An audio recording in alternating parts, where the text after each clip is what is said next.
Good afternoon. It's great to be back at Universal Orlando.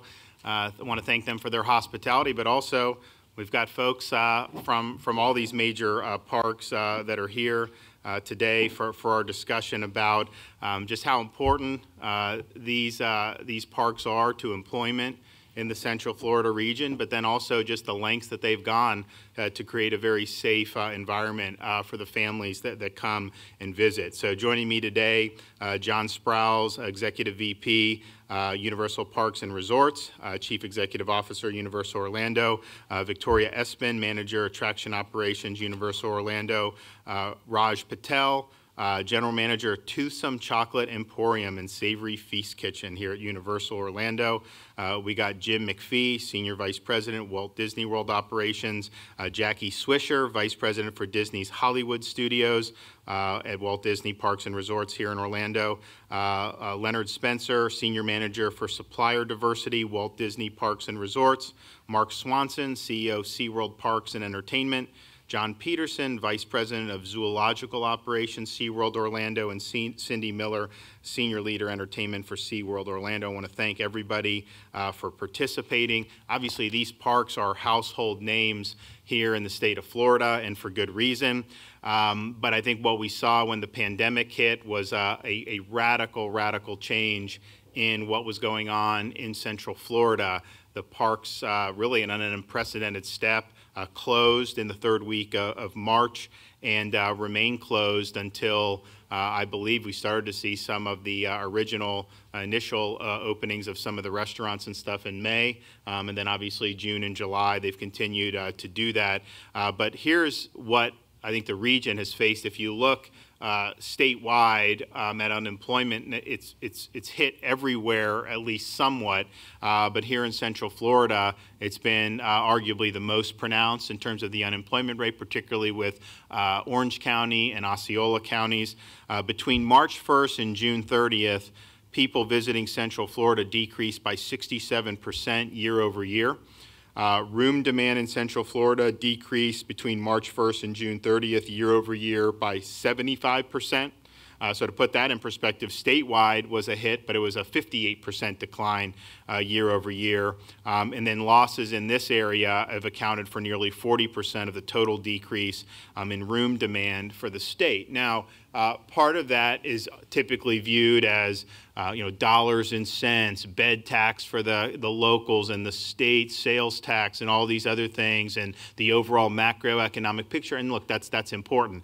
But I think what some folks may not appreciate until you really understand these operations is just not just thousands, not just tens of thousands, but really when you talk about these operations, hundreds of thousands of jobs that are connected to the operations here. Yes, who Universal Disney SeaWorld actually employs, which is a lot of people, certainly tens of thousands for each company, but also for everything else they do, how that impacts the local economy, small businesses, and the people that they employ. So you have a ripple effect that can be very positive, obviously, when things are going well, but when things slowed down, when they stopped and then slowed down, the ripple effect went in the other direction. And so that had a huge impact on employment in the area and on people's small businesses. And so we're here today partially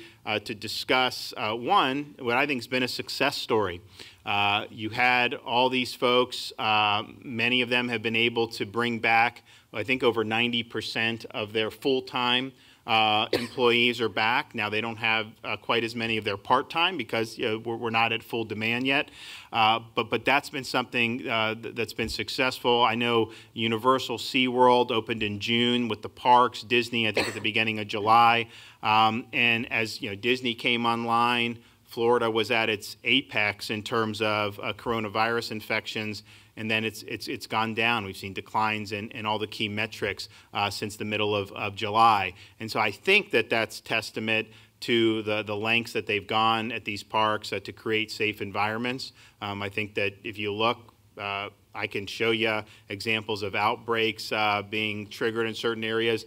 you haven't seen these parks being major drivers of that, and I think it's because they're really going the extra mile. And so the operations have allowed thousands and thousands of Floridians to get back to work, but it's also provided safe environments for thousands and thousands of families, not just here in Florida, but throughout the rest of the country. And if you look at the picture of what we're seeing here in the state of Florida, I think we've seen consistent declines across the major metrics in terms of number of cases, the positivity rate averaging. If you look at the hospitalized patients who are COVID positive, we're down well over 50% in the last month, and the ICU hospitalizations are down over 40% from their peak.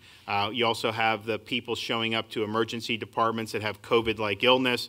That's had an even more significant decline and is probably the #1 leading indicator about the trend that we're going. That's down over 70% statewide. And if you look here in Central Florida, I think that the declines have been equally dramatic, and in some cases even more. Certainly with COVID-positive hospitalized patients, the decline from the peak in Orange County is well over 50%, probably between 60 and 70% if you look at those numbers. And I think you're seeing similar trends downward in places like Lake County, Seminole, Volusia, Brevard, which we think is a good thing. So. We had a lot of people chiming in about, have the numbers come down, you got to shut everything down or this or that. I think it showed you don't have to do that. You need to keep society functioning. These are examples of how that can be done safely and productively. And we were here in Central Florida a week ago talking about drug overdoses and opioids. And incidentally, Florida's getting another $5 million from the federal government for opioid response. I just talked to the Secretary of Labor this morning. It's going to come through there, through our Department of Economic Opportunity. But obviously having these parks open gives people enjoyment who can come. I think it makes people feel better. The employees, huge for them and their families. But also just having a functioning, strong society is really important as we look to see the fallout with drug overdoses, with depression, with loneliness, with some of these things. Those are problems we're going to have to continue to deal with. And I think the more that we're thriving and getting on our feet, I think the easier it is going to be for us to handle those. So I want to be able to begin. I want to kick it around the table and let folks talk. So John, do you want to kick it off? And appreciate you guys have been very thoughtful about your approach here, and I think that you've had a great deal of success, so we appreciate it. Thank you, Governor, and thank you for supporting our industry from the beginning. As we got into this in March and April and May, you and your staff have always been focused on the importance of our industry doing things right, but making it safe and showing that, after we dealt with the beginning punches of it, to come back and to understand that we can deliver a safe environment for our guests and get people back to work. And we think we've done that. I spoke early on in the task force talking about safety, and safety from a couple of perspectives. One, safety that we could deliver a safe environment for our guests. And I think everyone at this table has done that. And I think we've been able to demonstrate that it is very, very safe for you to come and visit any of our parks. The second part of the safety is now convincing people that we are safe so that they feel comfortable taking advantage of the opportunity to come to Central Florida and experience it, because they're going to be safe. They're not going to be exposed. In fact, we're probably some of the safest environments anywhere in the world in terms of employment. We are outside. We are safely distanced. We have all of our protocols in place. We have layers upon layers of protocols. So hopefully we can start to get that message out so that people feel more comfortable, can come back to Central Florida, and we can continue to try to get people back to work here. Great. Victoria? Thank you. Thank you. Good morning, Governor. So to piggyback really, what John said, so my role as a manager in attraction operations, we talk about the front line in our industry, that's me. I have the pleasure, along with my peers, of spending about 75% of my work week out in the park, not only leading salaried leaders out there, but overseeing hourly team members as well. So we really went to this closure and just for me personally, that first week was an interesting transition of the closure, spending so much time in the park day to day. I'm not used to that working from home, office life, but a gear really kicked in and said, ultimately, the goal is to get this park open when the time is right. We had two priorities in mind, on the attraction side when creating our operational plans, and that was one, to create and foster an environment where not only our guests feel safe, but our team members feel safe. Creating the plan was the easy part, right? Delivering and executing that plan is where the real work kicked in. So going into park reopening, we welcomed back our hourly team and our salary leaders with open arms, and really, for me, it was just heartwarming to see them back in their place of work. And, today, visiting those attractions, you're going to see that plan being executed. You're going to see attraction signage as soon as you walk into the queue, reminding you to socially distance, put on your mask. You're going to see the decal showing you where to stand while you're waiting in line. You're going to receive your hand sanitizer prior to boarding an attraction, and as soon as you get off, you're going to see another A-frame showing you where the nearest restroom is and making sure we're giving those friendly reminders to frequently wash your hands. So overall, Governor, you mentioned success stories, and I really think what we're doing today is just that. Great. Well, thanks so much. Raj Patel, thank you. Yeah, thank you for having us here today. The excitement when we got the call to reopen, and being in City Walk, we had the pleasure of opening some of these venues first. And at Tucson, we were accustomed on the go, go, go, maybe possibly doing over 1,000, people every night. And now, our priorities changed, and the phone calls and emails that we got from our team members was just very exciting. Everyone was really happy to get back. Our TIP team members were excited. But the very cool part was we've always been a team member driven company, but the united front between all of the divisions, because this was new for everyone. So we didn't have all the answers right away, and we all worked together and listening to everyone's facts. Hey, this works, this doesn't work. And our guests feel safe, and they see it, and they thank us for being open. People want to get out, and it's just the excitement around it has been just amazing. Our go, go, go is a little different now. It's more on the safety front, and now we're seeing some benefits from it. Great, I appreciate it. All right, Mark Swanson, Seaworld. You guys, you opened in June. Yeah, we opened our parks in Orlando in June, and then we have a couple parks down in Tampa, Busch Gardens, for example. We opened that in June, and we have parks across the country. And I think really Florida, with your support and the support we've received at the local levels as well, has really helped us springboard to getting more things open. And I'm excited. I'm really proud of the industry for coming together, like John mentioned. I'm really proud of all our employees as well for their dedication to making a safe reopening. And one of the things we learned is, as we got open, we went ahead and we saw that people wanted to do more, and we added more days. We extended our hours in some cases. We added like fireworks. We're doing our beer fest right now in SeaWorld Orlando. We've had our Electric Ocean show as well. And I think people crave that entertainment, and they want to get out and do things, and we can do those in a safe manner. And I'm looking forward to being able to do Halloween and Christmas events at our parks that are very popular events, and we're going to do those in a safe and fun way. So we just appreciate being here and being open, and encourage everyone to get out to the theme parks, because it is a great place and a great safe place to be at the same time. Great. John Peterson, Vice President of Zoological Operations. Yeah, Governor, we've actually really seen a neat thing with our guests coming back to interact with the animals, and being able to set that up and watch those smiles come back. I think you can clearly see how much our guests want to get back into this world, not only inside the park, but outside the park. Our teams working out in the fields have actually run into groups out at Blue Springs State Park and other areas in Florida where they've just excited to see people. They're excited to hear about animals again. They're excited to hear that they can actually come in and safely see these animals and talk with our staff. And our teams have done an impeccable job of making sure when you're there, one, we're safe for our animals, but two, we're also safe for our guests so they feel comfortable. To your point, people want to be out. They want to have fun again. So we've opened that venue again really nicely. Great. Cindy Miller, Senior Leader for Entertainment for SeaWorld. Hi. So we have I work with an amazing team that has had the responsibility of working on all of our safety signage. So We have a couple different ways that we're communicating our safety procedures and what we're doing to keep our guests safe while in the park.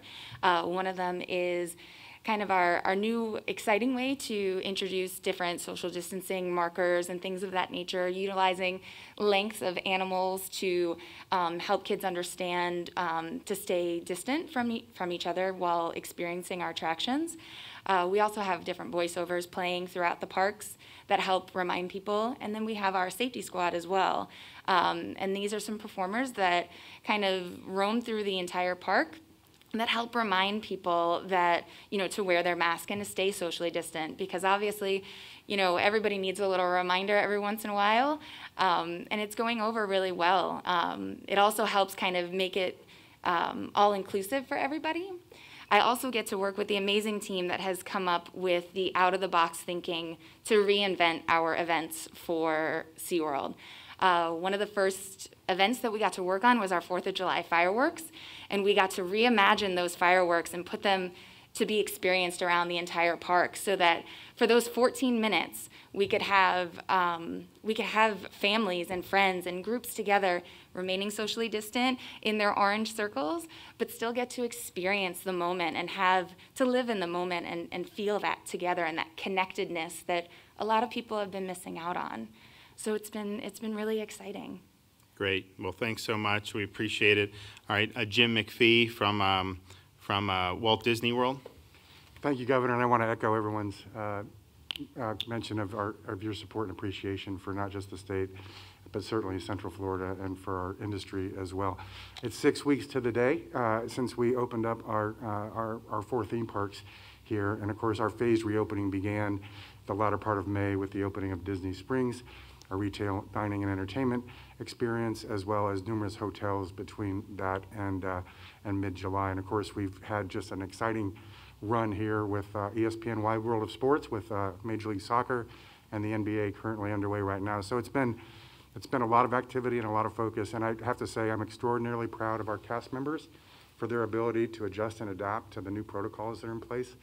Really excited to see that our guests are embracing this new world as it relates to the requirements necessary in order to really come in and experience the magic, and then ultimately the successful execution of all of our operations to make sure that we're leading the industry as it relates to a really safe environment. Shutting down in mid-March was obviously a tough challenge for all of us, but I know we all immediately turned to how can we operate differently. We had the benefit of learning from our partners in Asia and around the world, and I think we all went in with a very, very strong approach: create the safe environment, focus on capacity as it relates to what we can handle both in our theme parks, resorts, and locations, and then ultimately health and wellness. Between masks, temperature checks, barriers, and things of that nature, we really wanted to focus in on ensuring that we had a very, very safe environment for our cast members and also for our guests. So really, really pleased with where we are today. Obviously, I want to focus on making sure that everybody knows that all of our destinations are inviting them back, especially, all of us, in order to bring that experience to life. I thought your comment on fatigue and desire to get out and about was an important one, and we've all got a lot of magic to bring to life, and we're doing so in a very safe way. Great. Well, thanks. Jackie Swisher, Vice President for Disney's Hollywood Studios. Yes, thank you, Governor, and thank you again for the invitation. We're excited to share a little bit about our experience so far at Disney. And as Jim said, we're very pleased with our opening and our experiences.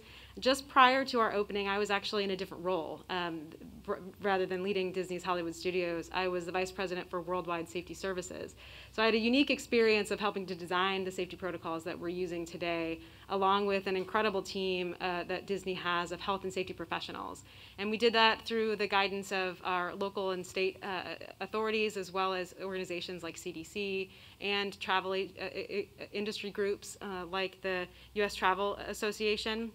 And so we feel really strongly about those protocols, and now that I've moved into an operating area, I'm really proud of the services that we're providing, and particularly how we've trained our cast members. As Jim mentioned, our cast are the center of our approach. and we couldn't do our jobs without our cast members. And we've really taken the time to educate our cast, to help them understand the why behind all of these safety protocols. And what that's done for our cast is given them the confidence to come in and understand their role, understand why their jobs have changed a little bit with physical distancing and some of the other protocols that we've implemented. We're taking the same approach for our guests, educating them prior to arrival. We've used an approach of a know before you go initiatives to help our guests understand all of those protocols and what to expect when they arrive, including those attendance limitations, physical distancing, face coverings, and other initiatives. And so when they arrive, our cast are all well trained and ready to help. And as our guests are learning, our cast are right there to help them every step along the way. And what's been great is that we didn't know exactly how the magic would play out when we were planning to open with all of these new health and safety protocols. And what's been great is the magic is definitely back. And it's been really fun being out in our parks. I have so many stories, as I'm sure all of us do, of just great guest experiences. In Disney's Hollywood Studios in particular, our guests really enjoy showing up with themed face coverings, which actually adds to the magic in some ways. Just the other day, there was a little girl who was about 5 or 6 who came in her Rey outfit. And so she was a Jedi, and she was all dressed up and with her hair tied up just like Rey and her matching face covering, and all she wanted to do was talk to Chewbacca. And so she was able to talk to Chewbacca in Star Wars Galaxy's Edge. I actually saw her there 3 different times throughout the day. And so our guests are really enjoying being back in our parks and enjoying the products. It's a little different. We have a different way of experiencing our characters that's a little bit more at an appropriate distance. But our guests have embraced that too and have started taking selfies with characters in the background and have really, the park has really come alive. So we're so grateful for all of your support and all that you're doing to continue to educate all of our residents here in Florida to continue on this journey. So thanks so much. Thank you. Leonard Spencer, Senior Manager for Supplier Diversity, Walt Disney World Parks and Resorts. Thank you, Governor, and thank you for the invitation, and we're excited to be here. And you talked about it earlier, and we understand that we are an important part of our region's economy, and we have a long tradition of tapping into the creativity, innovation, and diversity of our local business community. And in this difficult time, we've witnessed the impact that the pandemic has had on our small business community and their employees. As businesses across the country and our theme parks here in Central Florida have restarted, we understand that strong desire that small business owners have had in our region to get back to work, not just for them, but also for their employees. And we took a measured and thoughtful approach, as Jim and Jackie have talked about, taking into consideration guidance on how we can reduce risk. And I'm pleased to tell you that so far, our approach has been successful, and suppliers that we're doing business with are supportive of our measures. They appreciate the ability to once again get back to work and have their employees get to work again. And in the community, my team really has been investing in and working with economic development organizations that are supporting small businesses. They're providing services and other support that can help them grow in these challenging times. We work with these small businesses, and what my team tries to do is connect them to procurement opportunities across our company. And we've also facilitated small businesses connections so that they can actually keep their doors open. You know, in one instance, we were able to work with a supplier and help them work through the Paycheck Protection Program in order to get the loan to have the capital to keep their employees employed and keep their doors open. Procurement opportunities at Disney range across the board. You know, we have opportunities in construction, we have opportunities to support our operations teams, and in some instances, it can even include providing services to some of our guests. And as Jim talked about, you know, we've been thrilled to have the NBA and Major League Soccer, thrilled to help them bring back live sporting events for the country. And this was, you know, certainly an incredible accomplishment during these unprecedented and historic times that we're all living in. But we were fortunate and strategic enough to have the unique combination of, you know, great facilities, talented people, and over 2 decades of experience running and hosting large professional sporting events. And so we've been able to partner with, along with the NBA and Major League Soccer, with the local business community to help create this bubble. And from an NBA perspective, they've actually been able to contract with local restaurants here in the region to give them revenue in these challenging times, to really help them get that boost when they needed it most. And in closing, we realize that, again, that our company, as well as all of our colleagues at other theme parks here, have an important economic role for businesses here in our community. And our teams in our theme parks and our resorts work with local businesses to create that magic and create those authentic experiences. And the reopening, which has been, we think, handled in a thoughtful and responsible way, is really contributing to the success of our economy, because we believe that strong local businesses are really important in terms of creating a community that's strong where we live, where we work, and where we play. And so, Governor, again, thank you for the invitation, and we're excited about being here. I think the support for the local small businesses is critical, and I actually didn't even think about with the MBA with the catering, but I mean, that's a huge thing, and particularly when although things are better now than they were several months ago, still it's a really significant thing, and I know that is all the way down the line. You see that small business after small business that is affected by what happens at these parks. Each of the parks, John, what I had mentioned about where your employment was full-time prior to mid-March. Where have you gotten back to now? Yeah, it depends on, obviously we have a certain amount of full-timers that work all year round, and we've got probably 85 to 90% of those back working with us, which is great.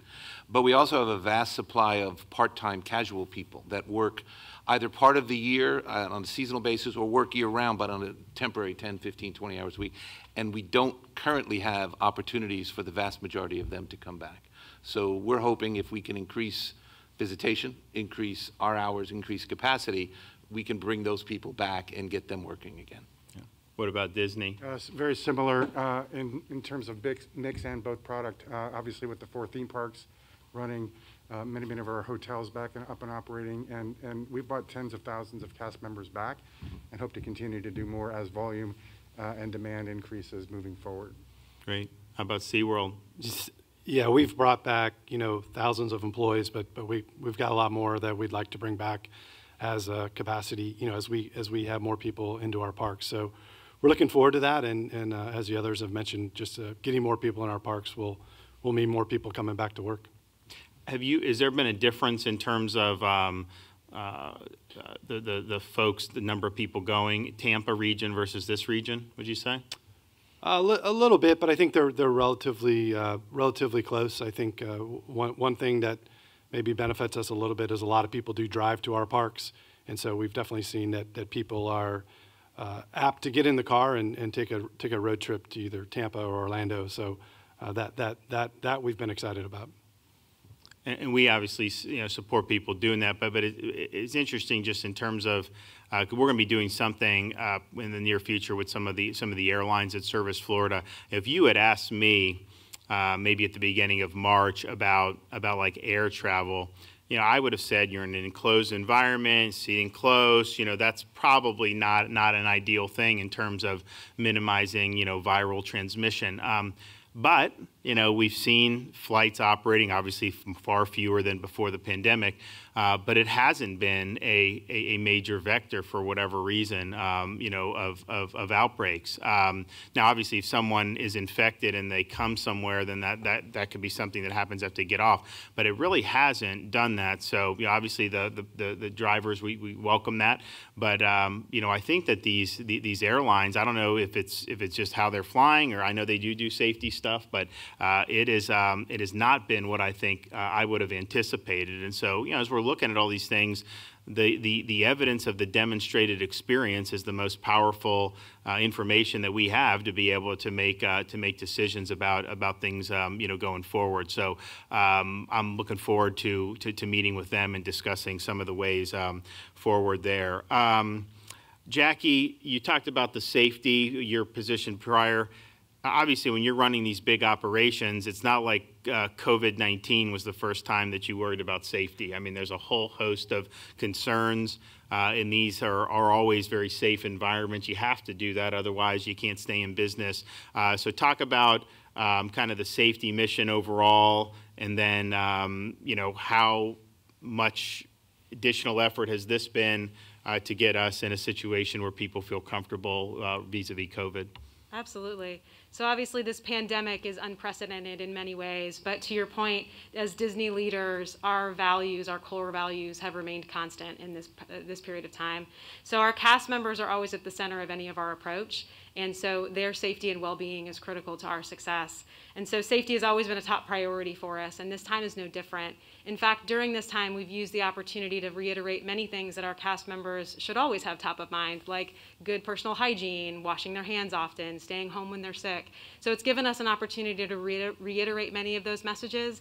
And to your point, there's a lot of complexity of these theme parks. So from a safety perspective, there's many, many things that we need to focus on as an organization, a lot of training that is ongoing for our cast members. So we've also taken the opportunity to make sure that those other priorities on keeping our cast physically safe, preventing accidents and other things like that have stayed top of mind.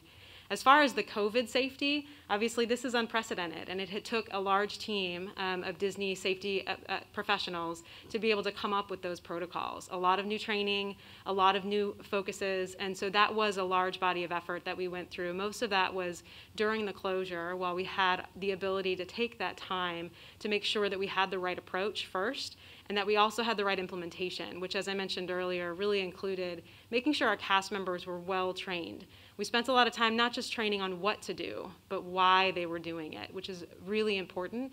And one interesting thing about the education that we've done for our cast is, first, we've noticed that it gives them confidence to be able to do their role. They know what they're supposed to do, and they're able to execute on those expectations well. But they also are able to help our guests. But what we didn't expect was that we've heard from a lot of our cast that they've actually taken those messages home. So the education that we've given them on how to operate safely while they're in our parks, they've taken many of the face covering, wearing, the hand washing protocols, all the things that we've trained them on to do at work, they've taken home and shared with their family. So we know that at Disney, we are part of a Central Florida community and a Florida community. And so we are really proud of the fact that our cast members are playing that role across our community. Great. What would you say, and some of you have mentioned it, but how have the employees responded to be able to come back? And I imagine it probably was difficult for them to be working and then all of a sudden kind of have a relatively abrupt change. I mean, I remember I was down with the vice president in South Florida at one of the cruise ship terminals, probably like the second week of March, maybe, I think. And at that point, you know, the task force was saying, you know, cruise is fine. If you're 65, maybe not. And literally within like the next week, you know, all these things were shut down. I mean, it happened very, very abruptly. And I got to think that that was very difficult for a lot of your employees. So how did they weather that? And then how are they doing now? Mark? Yeah, I could start. You know, I think, you know, obviously, as everybody's mentioned, you know, shutting down was the right decision, but a very hard decision because for a lot of people that meant no job. But again, as they came back, I'm really proud of the team that we have. They've come back and they've really embraced the new operating environment, the new way forward here for the time being. So been very pleased with that, and we're going to continue to provide, you know, the best training we can for them and put them in a position to succeed and please our guests. So been pleased overall. What would you say? I mean, one thing I've noticed just with Disney, I mean, a lot of your employees really, you know, appreciate being the cast members. They really like working there, and you can see it, you know, when you deal with them. So it must have been difficult when you guys had to stop with all those folks now not having employment, and then but now you're back, and how's it gone? It's going very well. I mean, obviously it was extraordinarily difficult. We've got, you know, a highly tenured, committed cast base who many have been on property for many of our park openings and whatnot, and so they're committed to what we do and how we do it. And so it was probably a heart stop for a brief moment to realize it's going to be, we're going to be closed for an extended period of time. I'm not sure any of us envisioned how long it would be, and it would be as long as it was. But you know, I think, you know, as people have come back, as our cast members have come back again, I couldn't be more proud. You know, Jackie talked about safety. We've all talked about safety. We firmly believe that safety, we have this mantra within Disney that safety begins with me. It's not just about when I walk through the gates of reporting to work. It's about how I live my life. Excuse me. And so people have carried that home, you know, and to and from. So coming back, huge respect and appreciation for the protocols we've put in place. and really a very, very strong focus on doing what we believe we do best, which is creating magical memories that last a lifetime. And that is the epicenter of, you know, what I think our culture focuses on. Obviously, it's overlaid now with an extraordinarily different environment as it relates to safety, but very proud of our cast members for what they've traveled through, and very proud in terms of how they've reemerged, you know, to bring it back to life. Thank you, Governor. Yeah, I would echo what Mark and Jim have said in terms of, I think the vast majority of our cast members, team members, whatever we refer them to, really love this business. Mm-hmm. They love being part of creating those memories for people and being able to go that extra mile. So the key, I think, was during that period we were down, was trying to do everything we could to support them and to communicate with them so that they knew what was going on, and they knew what we were trying to do to work to be able to open safely. And I think we found that that was the most important thing. And what we've had feedback from our team members was, thank you for keeping me informed as to what was going on. So then when we were able to say, okay, we're ready to go, you know, Rajiv talked about it earlier, they were very eager to come back because we had kept them in the know, including things like there are going to be new safety procedures, there is going to be new training, there are going to be new ways for us to do things, be prepared for that. So they weren't surprised, and they knew that we were trying everything we could to get open, not only for our companies, but for our employees to be able to come back to work. Yeah. Have you guys noticed any trends in terms of the guests over the time you've been open? Was it more local Florida folks? Are you seeing people coming from out of state? Are there certain states where they're coming from? What's the experience been? Whoever wants to. Yeah, I can tell you, you know, for us, as I mentioned, a lot of folks drive into our parks. So we've seen people here from the state of Florida, but also certainly outside of the state of Florida as well. So, you know, it's been I think we've been pretty pleased overall with the type of attendance, you know, where they're coming from. We've been pretty pleased. Great. I would agree. We've got obviously multiple hotels open that are running at decent occupancy, guest travel for a longer length of stay. We have a large annual pass holder base also as well. And then we've got our resort guests and our offsite guests, and the mix ranges. I think your point earlier on travel, how there's trepidation, you know, and long distance is something that we should really focus in on and address, but we've been really pleased with the mix. Yep. No, and I would agree. I think our initial anticipation was that it would be almost all local Florida, and we've been pleased that it's mostly drive markets. There are not a lot of people flying in. We're not getting international visitation, but there are people that are driving and coming to Central Florida either for a day or for a vacation. And to the extent we can continue to do that, if the message of Visit Florida is you can come here, we are a safe place to play, I think that would benefit us, would benefit our employees, would benefit the Central Florida economy, but also would be benefiting all those people that are feeling that fatigue of having been in quarantine or not being able to travel and not being able to be with their families in a less stressful situation. I think we can sort of be the antidote for that, because it is a very safe place to be, that you can bring your family and feel like you can enjoy yourself and be safe at the same time. Great. Leonard, in terms of the impact on the local economy, the businesses you're dealing with, you know, are these, what size businesses typically in Central Florida, would you say? Yeah, so I would say from a business standpoint, you know, they range from your small mom and pops, maybe employing 5 to 10, all the way up to your large billion-dollar corporations. Right. And I think a lot of the challenges, especially for your medium-sized and smaller businesses, were really around access to capital in these trying times. When you don't have that revenue coming in from a, you know, service or guest perspective, you know, they're trying to figure it out. And early on, you know, there were a lot of issues in terms of accessing some of those programs that were out there. And what we try to do is really help by supporting both our local advocacy organizations and those economic development organizations to get in contact with and help guide these businesses to the help that was out there in the community. And so that's how we've been engaging. Yeah, I mean, I think that the employees for the companies obviously significant, but those employees, particularly in the small and medium size, I mean, like this is a huge lifeline. I mean, it's very, very important for them to remain on their feet. Raj, what would you say has been your challenge in terms of obviously you guys have a niche there with the Emporium from how you operated beforehand till now, and then how have the employees responded? Yeah, as everyone else, safety has always been top of mind even before the closure, but now with the heightened awareness, creating new standard operating procedures, and as I mentioned previously, we get it from the team members that are in the front lines. They see what's working, what's not, and they want to do the right thing. So as simple as, we created a new SOP. When a family comes and sits down at a table, we notice that sometimes they take their mask off and it could fall on the ground.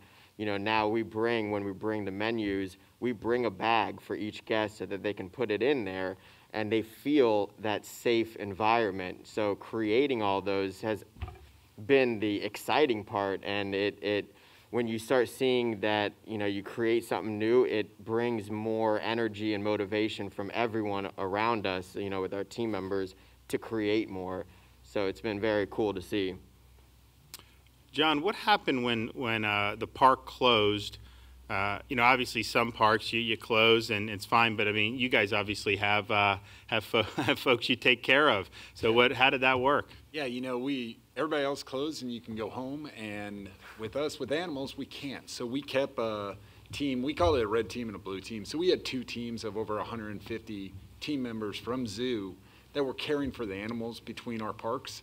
We really didn't stop our normal day operation inside the park, other than we shut the doors and we had to figure out a way to work through this and continue doing what we're doing. One of the neatest things with our teams is they know how to look at a problem, solve the problem, and figure out the best way to move forward.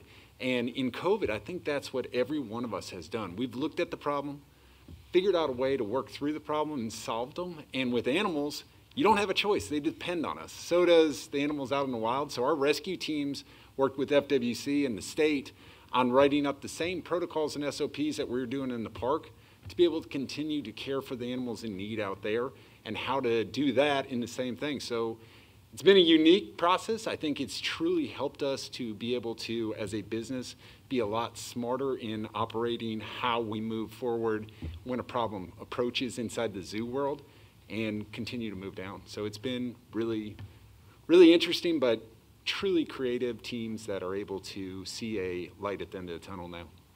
Governor, if Yes. I could add to John's point, I think here in Central Florida, we've got the finest group of animal care specialists in the world, between Disney's Animal Kingdom, Seaworld, and really across our resorts. I know there's a very close connection. Very close. Your dual team concept was, our dual team concept was shared equally. So just a hats off, because that's magic that takes on a different light, but has to stay protected and connected along the way. So I appreciate what John's doing, and certainly what our animal programs team are doing at Walt Disney World. I think that's a true statement to the entire state of Florida when it came to animals and caring for them. All the partners, from Clearwater to SeaWorld to Disney to FWC, everybody came together. How do we continue to do this, and how do we help support each other? Because this is one of the most challenging times, because we can't just send everybody home and say, turn off the power. Right. How do we do it? And yes, we work very closely together as partnerships and not competitors at that point when it comes to this. Right. And we all relied on each other to have those discussions and say, here's the best way to move forward. That's so great. Yeah, and John, you're probably, you can give us an estimate, but I know we continued, like he was saying, to rescue a lot of animals even while we were closed. I would run into him and he would say, look, we just rescued another manatee. And so it's just phenomenal what his team does. And that work continued, and that work is very important. So I applaud his efforts and the efforts of really the whole state, the whole community, to continue to rescue and care for animals. So. Yeah, and that community said, the front doors might be shut, but our back doors are still open for animals. That was sort of in every call, that's what we always talked about. Yeah. And, we did over 500 rescues this year. We returned over 68 animals during the closure. We had a first ever baby manatee born, and we actually did talk with Disney, because they're part of the MRP, which is Manatee Rescue Partnership, on how to release them back out. because this is usually a big partnership that we all release together, but we didn't want a huge crowd, so we figured out the way to use social media to our advantage so everybody could see it at home, but we were safe with our team. So it has really brought the community together in how to care for them and how to work together as one. Even though on any other day we're a competitor inside the city, I think COVID has brought all three of us together as a very strong unity. Well said. Mark, I guess you have parks across the country. Obviously, you mentioned the ones here. Where are your other parks, and are all those operating right now? Yeah, we have a park, Seaworld in San Antonio. We have 2 parks there, and those parks are open. We have Busch Gardens in Virginia, Williamsburg, Virginia. We're open there at a limited capacity, and then we have our Sesame Place Park outside of Philadelphia, which is open. So the one park that we're still working to get open, we're going to do a special event there this weekend, is SeaWorld in San Diego. But certainly, as I talk to folks in other states, one of the things I really like to point to is the success that the state of Florida has had with reopenings, whether it's Orlando or in our case, Tampa, Busch Gardens as well. And that goes a long way, I think, with some of those states to say, here's a state that's doing it, opening theme parks and doing it the right way, and finding that people are coming out and we can do this safely. So we appreciate that. That's going to help us, I think, hopefully get the rest of these parks open over time. So. And what's Disney's, I mean, I know you have the Shanghai was the first one, obviously here. Where else? I guess you're probably not open in California yet? No, California, although, let me back up and say we've been connected through everybody's journey regardless of where they are. Shanghai was our first, so it was wonderful to have the opportunity to share those learnings. Hong Kong, Tokyo, and Paris opened. Hong Kong reclosed for a variety of situations specific to Hong Kong. And Disneyland has been ready to roll since July, awaiting guidance from the state governor on what the reopening protocols will be. Right. What about Universal? Pretty much the same. We have parks in Osaka and Singapore. Both were closed. Both are open now. And we're awaiting our park in Hollywood, as is Disney and SeaWorld, with respect to the state of California and the governor, and when we'll be able to open. We've done the same process in terms of getting our protocols ready. We're ready to go. We're just waiting for the opportunity to do it. Great. Anything, like, what do you think, like, the biggest challenges are going forward? Is there anything that that the state can be doing to help? Is it more about, you know, just continuing to get the word out? What do you think? I think it's continuing to get the word out. Yep. I think we've been able to prove, all of us, that you can operate safely, and we can create not only a great environment for guests, but a safe environment for the guests.